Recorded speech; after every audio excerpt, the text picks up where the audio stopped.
तर सर्वपक्ष बैठकीतून विरोधक बाहेर पडलेले आहेत। आताची महत्त्वाची बातमी, टीएमसीच्या फुटेर खासदारांना बैठकीसाठी बोलवल्याने विरोधक आक्रमक झाले।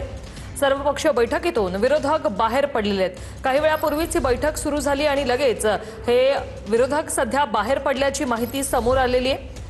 टीएमसीच्या फुटेर खासदारांना बोलवल्याने विरोधक बाहेर पडलेत।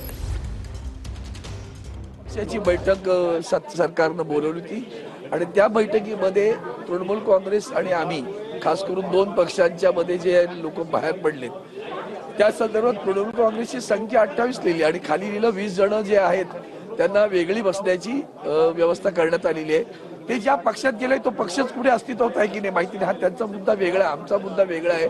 आमच्या मुद्द्यावर त्यांनी सुरुवातच अशी केलेली आहे की 6 जणांना आम्ही ॲफिलिएशन मान्य देते आणि त्या ॲफिलिएशननुसार आता ॲफिलिएशन हा शब्द कुठेही कायद्यात नाही ना की कुठल्या तरी पक्षाला ॲफिलिएट होणं, मर्जर टू थर्ड हे सगळं त्याच्यामध्ये आहे।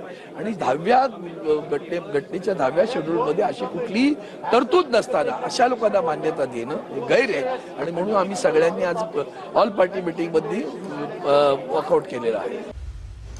प्रमोद जगताप आमचे प्रतिनिधी आपल्या सोबत थेट जोडलेले आहेत। प्रमोद, विरोधक बैठकीतून थेट बाहेर आलेले आहेत, विरोधक आक्रमक झालेले आहेत, काय सांगा?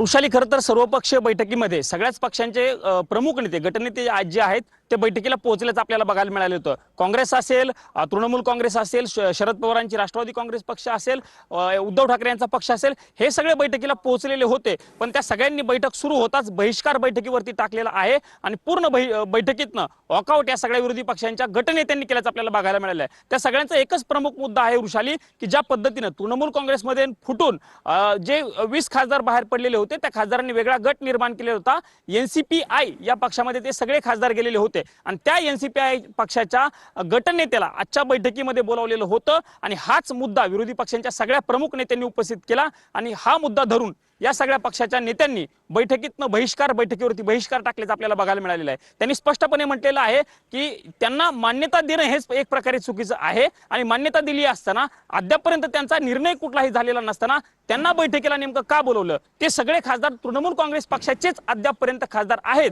हा प्रमुख मुद्दा या सगळ्या खासदारांचा असल्याचं आपल्याला बघायला मिळतं किंवा गटनेत्यांचा असल्याचं बघायला मिळतंय आणि म्हणूनच या सगळ्या पक्षाच्या प्रमुख नेत्यांनी आज बैठकीतनं बहिष्कार टाकल्याचं चित्र आपल्याला बघायला मिळालेलं आहे। ऋषाली, आजच्या बैठकीतनं जरी बहिष्कार टाकलेला असला तरी उद्यापासून पार्लमेंटचं अधिवेशन जे आहे ते सुरू होणार आहेत आणि त्या अधिवेशनावरती आजच्या बैठकीचे पडसाद उमटण्याची शक्यता देखील आता या बैठकीच्या अनुषंगानं उपस्थित झाल्याचं चित्र आपल्याला बघायला मिळतं। त्यामुळे उद्या नक्कीच धन्यवाद प्रमोद, तुम्ही दिलेल्या या माहितीसाठी।